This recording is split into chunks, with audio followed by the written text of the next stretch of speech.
Saudações cordiais. Sejam muito bem recebidos neste canal. Hoje, vamos saber O Pequeno Dragão. 10 fatos sobre Bruce Lee. Bruce Lee nasceu em 27 de novembro de 1940, de acordo com o zodíaco chinês, o ano do dragão, em São Francisco, Califórnia, porque sua mãe acompanhava seu pai enquanto ele viajava pelos Estados Unidos com a ópera. Para confundir qualquer espírito potencialmente hostil, a criança recebeu o nome de uma garota, Sai-Fon, que significa pequena fênix, e uma de suas orelhas foi furada. Grace Lee logo renomeou seu novo filho como Junho Fan, que significa retorne novamente, porque ela teve a intuição de que ele um dia retornaria à sua terra natal. O nome Bruce Lee surgiu porque o médico supervisor apelidou o menino de Bruce e transformou o nome de sua família em Lee. Sua família não o chamaria pelo nome de Bruce Lee até ele chegar à adolescência.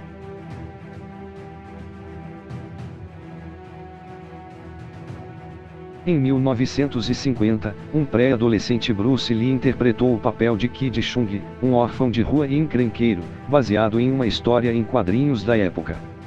Estrelando ao lado de Lee, no papel de um gentil proprietário de fábrica, estava seu pai, Lee Wei-shuen, que também era um famoso cantor de ópera. Bruce Lee nasceu em São Francisco enquanto seu pai estava lá em turnê. Lee voltaria para os Estados Unidos em 1959. De acordo com o biógrafo de Lee, Matthew Polly, o filme foi um sucesso grande o suficiente na China para merecer consideração pela continuação. Havia apenas um problema: um jovem Bruce Lee estava se envolvendo em brigas na escola e nas ruas, então seu pai o proibiu de atuar novamente até que ele se endireitasse, o que, é claro, acabou não acontecendo.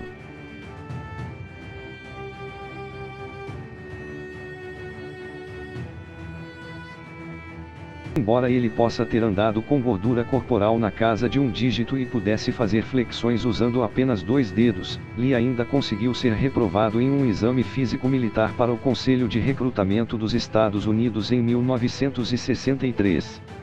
Apesar de ser um adepto do condicionamento físico em toda a sua vida adulta, foi um testículo não descido que o impediu de lutar pelo Tio Sam no Vietnã.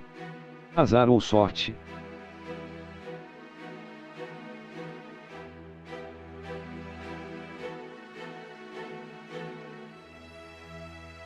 Bruce Lee trouxe um físico impecável para a tela que estava décadas à frente de seu tempo.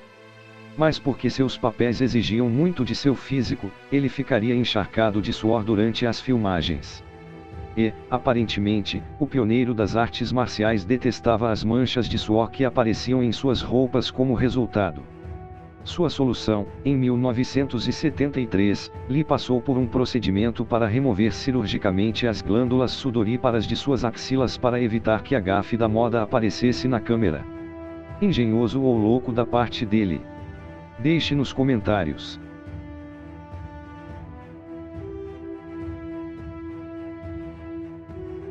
Você pagaria a alguém $275 por 1 hora de treinamento em artes marciais?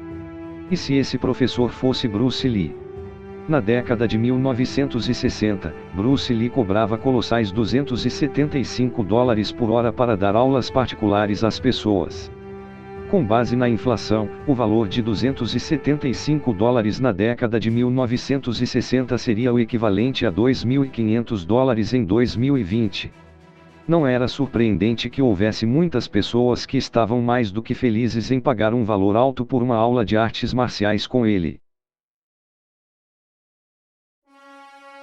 Considerando quanto tempo ele gastou trabalhando e praticando artes marciais, é incrível que Bruce tivesse tempo para fazer qualquer outra coisa. Um dos fatos menos conhecidos de Bruce Lee é o quanto ele gostava de ler.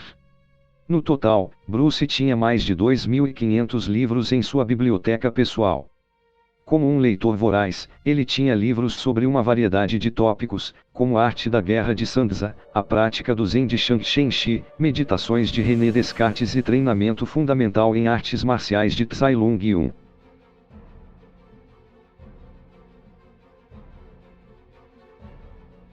Com avanços incríveis ocorrendo a cada ano, estamos acostumados a lidar com tecnologias que são mais poderosas do que nós. Nos jogos de xadrez, os supercomputadores venceram os maiores mestres do xadrez do mundo. Mas quando se trata de inovação tecnológica, mesmo as melhores câmeras do mundo não conseguiam acompanhar Bruce Lee. Quando ele filmou Operação Dragão, os cineastas disseram que ele teve que refazer as cenas porque seus chutes eram muito rápidos. Os chutes velozes foram tão rápidos que fizeram a cena parecer falsa, então os diretores tiveram que refazer a cena em câmera lenta a 34 quadros por segundo. Outro dos melhores fatos de Bruce Lee é sua impressionante velocidade de soco. Quando Bruce Lee estava a uma distância de 1 metro, ele podia reagir e dar um soco em apenas 5 centésimos de segundo. Bruce teve que diminuir a velocidade na tela porque as câmeras não conseguiam nem detectar seus golpes rápidos. Nas primeiras filmagens dele em Besouro Verde, muitas cenas tiveram que ser completamente refeitas para que seus colegas atores pudessem reagir de forma mais eficiente às cenas. Quando eles foram inicialmente desferidos, os socos de Lee foram tão rápidos que parecia que seus oponentes simplesmente caíram sem motivo.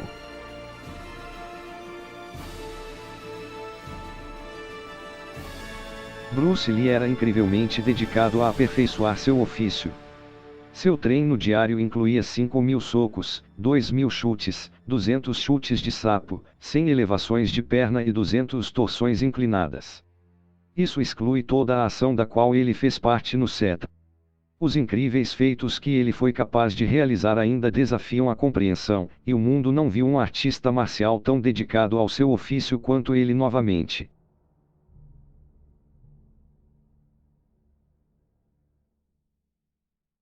Em 1969, Bruce danificou um nervo sacral e estava tendo um espasmo muscular grave. Por semanas, ele ficou deitado de lado enquanto as contas se acumulavam e o estresse aumentava sobre ele. Isso o levaria a escrever seu famoso Meu Objetivo Principal e Definitivo. Seu objetivo principal era: eu, Bruce Lee, serei o primeiro superastro oriental mais bem pago dos Estados Unidos. Em troca, darei a performance mais emocionante e apresentarei o melhor enquanto ator. A partir de 1970, alcançarei fama mundial e daí em diante até o final de 1980 terei em minha posse 10 milhões de dólares. Vou viver da maneira que quiser e alcançar a harmonia interior e a felicidade. Depois de escrever isso, ele começou a treinar e a ensinar novamente, embora ainda estivesse com fortes dores.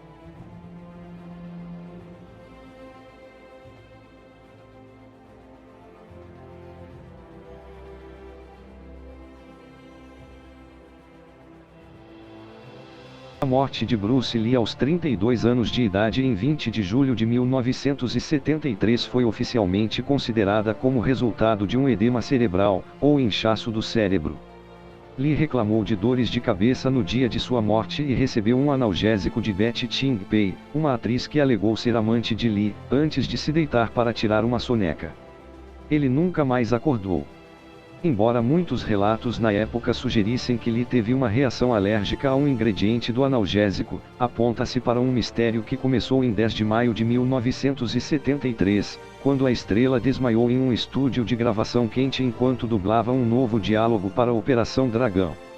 Levantou-se a suspeita que o colapso de Lee teve a ver com insolação, já que sua passagem por um estúdio de gravação superaquecido foi agravada pela falta de glândulas sudoríparas que impediam seu corpo de esfriar naturalmente.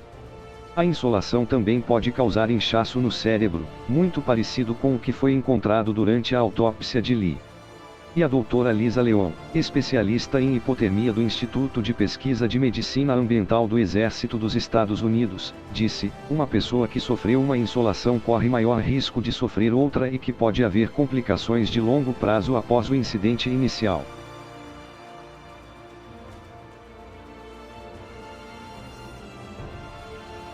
Se você gostou deste vídeo, por favor, clique em gostei.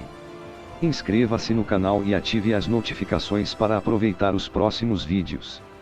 Agradecendo a audiência e até a próxima.